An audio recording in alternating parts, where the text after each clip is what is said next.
তো hi guys, আসসালামু আলাইকুম। আশা করি সবাই ভালো আছেন, আমিও আপনাদের দোয়ায় ভালো আছি। তো আজকে আমরা ইফতারের আয়োজন শুরু করেছি। এখন ভাজা শুরু করব, রেডি করতে যে টাইম লাগছে। তো প্রথমে শুরু করলাম, এখানে বুট বোনা করবো। এখানে দিয়েছি আদা, রসুন, পেঁয়াজ, মশলার গরম মশলার গুঁড়া দিয়েছি। এখন দিয়ে এগুলো কষাচ্ছি পানি দিয়ে। তো আপনাদের সাথে শেয়ার করি আর একটা একটা ভালো। এই যে বুট বোনা করে ফেললাম, বসাই দিলাম। আর এখানে পেঁয়াজ বড়াগুলো ভেজে নিব। এই যে বেগুনগুলো পাতলা পাতলা করে কেটে নিচ্ছে। আর বুটের জন্য আরেকটা টিপস, এটা কি বলেন তো, কমেন্ট করে জানেন। এটা বুটের মধ্যে দিব, তাহলে বুটটা অনেক সুন্দর হয়। হ্যাঁ, তো এই যে ফাইনালি বুট বোনা হয়ে গেছে। আর এই যে এটা দিলে এত সুন্দর একটা কালার আসে।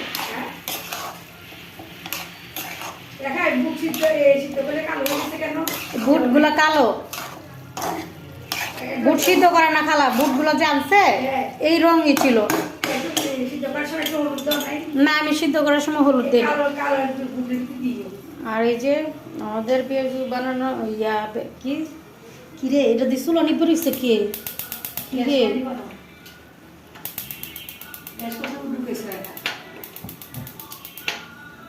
এলাকা তো বেগুনও ফুলে না। ওখান থেকে আমি কেটে শুভ আনলো, গ্যাস রোজার দিনকে লাগাইছে। এই ফাইনালি বুট বোনা হয়ে যাচ্ছে। আর এই যে এখন সময় অনেক, আজকে তাড়াতাড়ি করতেও পারলাম না, বুঝলাম না। আর আমার খালায় কষ্ট করে এই তরমুজগুলো কাটতেছে। আহারে দেখছেন, আমার আর মনে আর দুইটা থাকলে তাড়াতাড়ি করতে পারতাম। বুট বোনা অনেক সুন্দর হয়ে গেছে মাশাআল্লাহ। এখন এত বড় থালা বসিয়ে দিছি এগুলোর মধ্যে যে ভেজে ভেজে রাখার জন্য। তো এখনও ভাজা হয়নি, মাত্র দিলাম, দেখি কতক্ষণ লাগে, তাই আপনাদের সাথে একটু শেয়ার করি। তো মাশাআল্লাহ বেগুন দেখছেন কত সুন্দর ফুলে ফুলে উঠছে। আর এই যে তরমুজ কাটা শেষ, এই যে আমার মাশাআল্লাহ কত সুন্দর কি সুন্দর স্যালাড গুলোতেছে। এটা অন্যরকম মনে হয়, এটা টেস্ট মনে অন্যরকমের হবে টাইমটা না, নাকি আপনি কম দিতেছে? দিছি তো 2 চামচ দিছি তো। আর টু দেন ট্যাং, এই এত বড় পাতিলা 2 চামচ ট্যাং হবে? কালারই তো আসে না। যাই হোক, আমাদের বড় পাতিল দিয়ে শরবত হচ্ছে, কারণ রোজা খালি শরবত খায় শান্তি লাগে মানুষের।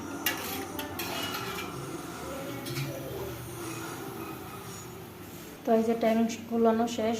আর এই যে আমাদের তরমুজ, শসা, বুট বোনা, আলুর চপ, বেগুনি, আলুর চপ, বড়া এখনও বাকি আছে, বাকিটা বানানো বাকি আছে, কখন শেষ করে বুঝতেছি না।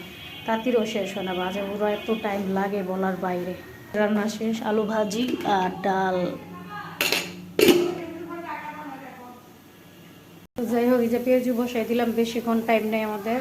আর আজকে আমাদের মানুষ বেশি, তার জন্য এই যে নিচে বসাইছে, সবাই মিলে একসাথে ইফতার করলাম, অনেক মজা। তার জন্য এই যে আর টাইমও নেই বেশি, 10 মিনিট আছে। তাড়াতাড়ি হবে কিনা জানি না, তাড়াতাড়ি।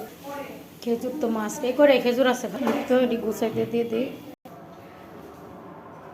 যাই হোক, আজান দিয়ে দিচ্ছে, ইফতারের সময় হয়ে গেছে।